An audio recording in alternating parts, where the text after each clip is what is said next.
Now let's look at the second algorithm, which is the boosting algorithm. And I really like the idea behind boosting. So you always want to boost the performance of a learner, okay? And you guys can consider yourselves also as learners, right? So how do you do that? What is the easiest way to become a better learner? Like simply, maybe not show the solution. Trying different things, diversity, very good. And also there's something, you know, when you look back at your mistakes or your weaknesses and you try to make them stronger, okay? Iron out your weaknesses, learn from your mistakes. And this is exactly what boosting is doing. So here, the basic idea of boosting is that we call it the variation of bagging. It's very similar to bagging, and it was proposed by Freud and Shapir, I'm not sure how to pronounce it. Sorry about that. Shap? Anyone knows? It says if it's French, it's like Shapir. If it's, I don't think it's French. Okay, anyways. So 1996, the goal is basically to perform the learning of the next classifier in the sequence based on the learning of the current classifier. So let's say here what you have classifier A, and then let's say you have classifier A that learns something, and then you have classifier B, and you want somehow to communicate, classifier A will communicate its knowledge or what it has learned to classifier B, so classifier B can boost its performance, okay, because it's learning from the mistakes of the previous classifier. So I'll explain more. So here, let's say, for example, this is our data set. We have a two-dimensional data set, has two features, and this is a decision boundary that we got for our model, you know, our initial baseline model. And you can notice that this model has made two mistakes, right? It has misclassified these 2 points, right? So these 2 points are actually very important, because if I build another classifier that can correctly classify these points, then I can boost basically I can improve the decision boundary. So the idea here is that I want to focus on points that were misclassified. I want to focus on the hard tasks that the learner cannot solve. Can I solve it in a better way? Okay, so this is the intuition. So here, the basic idea is to learn from the mistakes of the previous model to boost the current model.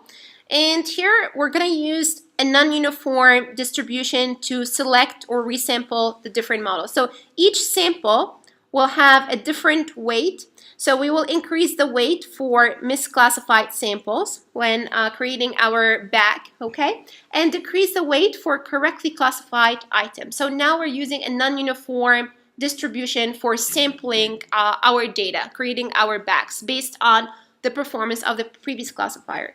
So how does this work? So here I'm going to explain or detail a simple strategy, and then another strategy of doing the boosting. And generally this is called adaptive boosting, because adaptively we're trying to improve and learn from the previous mistakes in a sequential manner of the classifiers in the chain that we have. So first, let's start the story from the beginning. So it's very similar to bagging. In the very beginning, initialization. Step number 1, uniformly select samples. So here, this is the very beginning. So we will uniformly select training samples in our bag. So n prime samples. So this is uniform sampling. Okay. Next, we will train our classifier 1. This is the first classifier. We train it using this subset of data. Okay. And then what we'll do, interestingly, we will take, let me just use another color, maybe blue here, like training, okay? We will take our training samples, all of them, to test the classifier. So we will test the classifier on all training samples, and after testing it on all training samples, because I already know their labels, okay, I will get a result here, a prediction, Y, of all labels, and by comparing the predicted Y tilde with the original Y train, okay, this is also predicted for train, okay, I can find the erroneous or the erroneous predictions, the mistakes, the samples that are hard to classify. So maybe these samples, okay, I'm just saying. Now, after finding those samples, so remember this enabled me to find the erroneous samples, the samples that are hard to classify. Okay, then I will put them in my bag, so in the second bag. So I'm preparing the bag for the next classifier. So I will give them a higher weight. So when I do non-uniform sampling, I will end picking them up, okay? So, and then, of course, I will have other samples, random samples, to train my second classifier. So I'll train my second classifier using this new bag. But remember, very important thing, this bag was built based on the performance of the first classifier. Okay, so here these samples were selected in a supervised manner depending on the performance of this classifier. Okay, so next let's repeat again. So here we train our classifier 2 using the whole bag. Okay, and then what we will do again, we take the whole data set. So I'm gonna just do it this way. Take the whole data set, test the classifier, okay? And then after I test the classifier, I will get another prediction. And after that, I will have maybe new other samples that were hard. I will discover new samples that were hard to classify, or maybe similar samples, okay? Now, these samples are right here. So I will sample them again, like I will select them, make sure that they end up in the next bag, okay, to train the next classifier, because this classifier wants to learn from the mistakes of the previous classifier, okay? So, and I will also have some other samples, random samples, and then what we'll do is like we'll train the next classifier in the chain. So you can see the dependency. So these are basically dependent, okay? So, and then ultimately we will get a final, we will train all our set of classifiers to have many classifiers. After repeating this, then for the testing stage, how are we going to test? It's the same strategy. So we take all the testing samples and we pass them through each of those classifiers. We'll get our votes, and then second classifier get our votes, third, etc., get our votes, okay? Predicted labels. But there is one difference in comparison to bagging. So here, what we will use is not majority voting, simply majority voting, I would say. So these are the final predicted labels for the testing samples. So the genius idea here, basically we're using the training to train and test, right?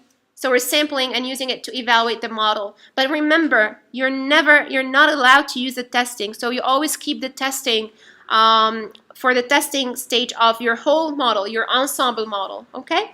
So we have here Y test 1, Y2 test 2, etc., Y3 test 3, and then what we will use for aggregation in AdaBoosting or boosting here is what we call a weighted majority voting. So what is a weighted majority voting? So basically we know that depending on the performance of the classifier, we know the performance of this classifier on the training data. We know that it performed maybe quite well, so maybe it has 70% accuracy. This one has 75% accuracy. This one maybe, I don't know, 80% accuracy or less. It can be less or more. They can decrease, okay? It's not always constantly increasing. So the idea is to give a weight alpha 1, alpha 2, and alpha 3, and this is depending on the performance of the classifier. So if the classifier is very strong and got very good prediction on the whole training set,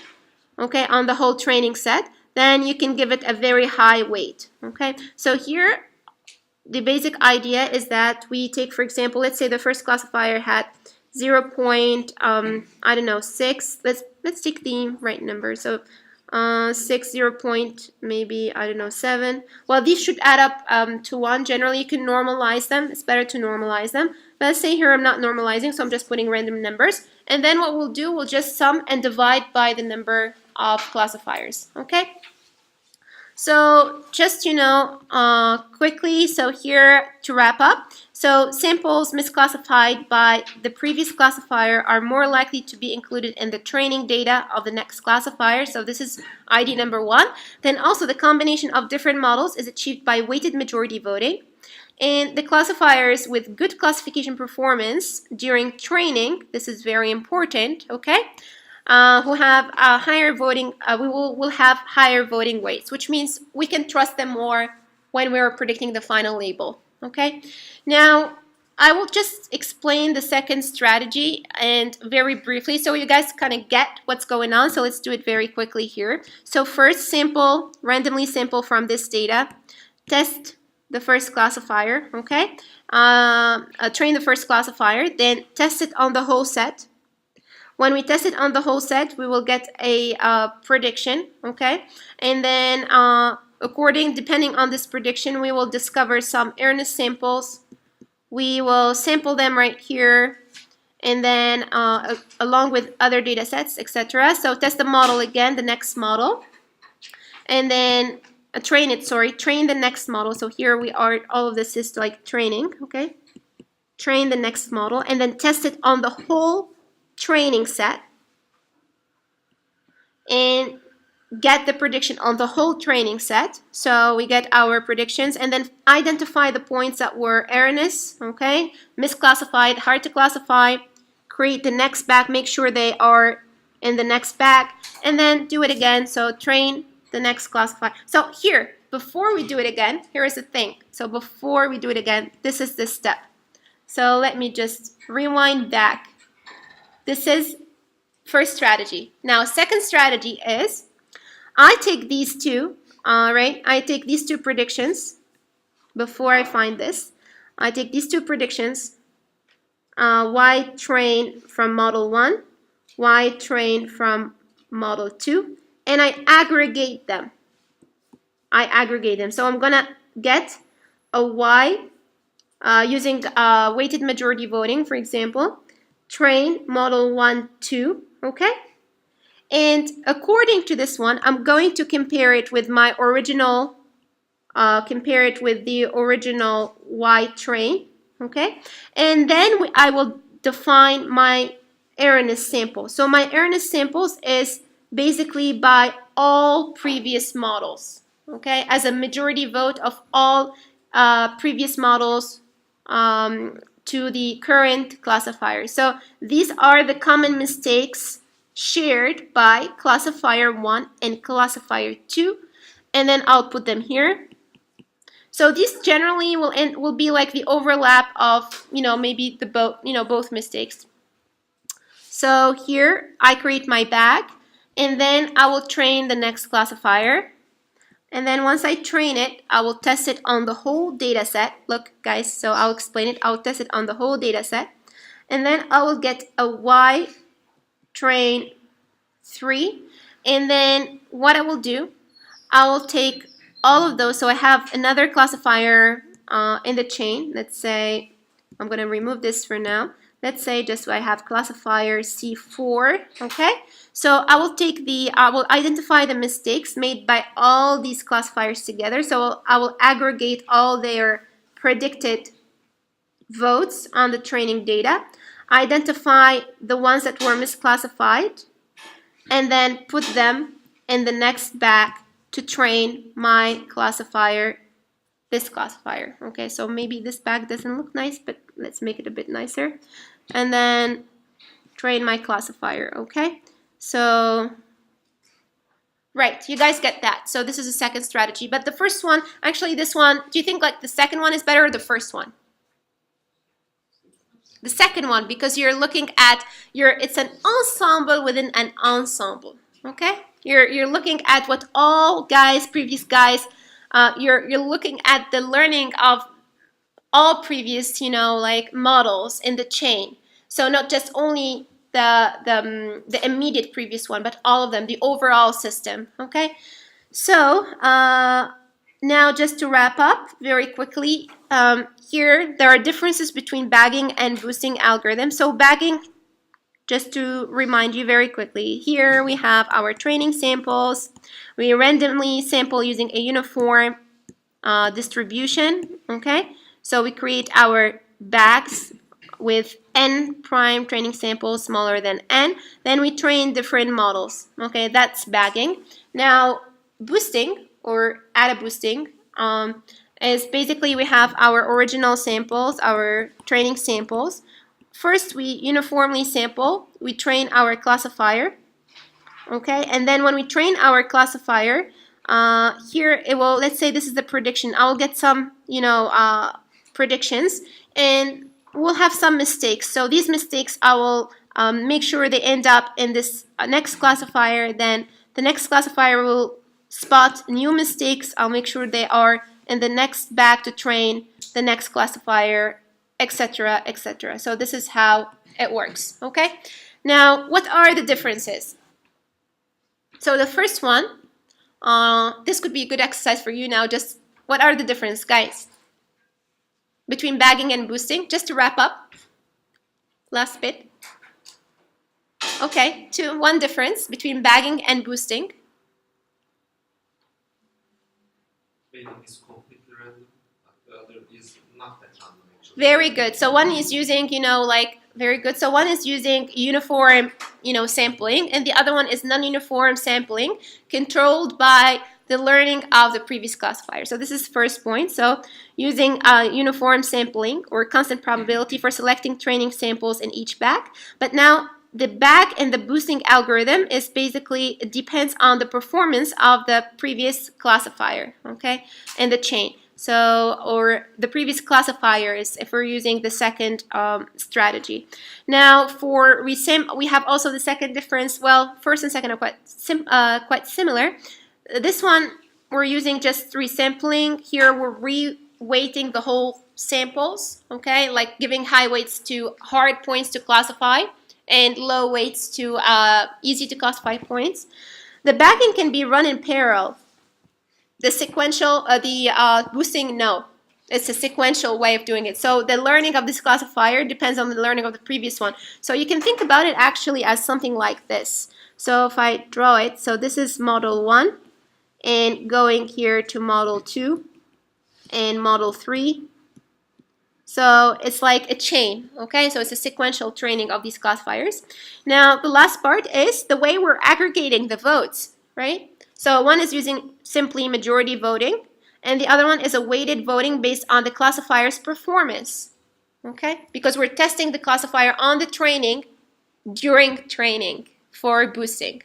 Great, so that was it.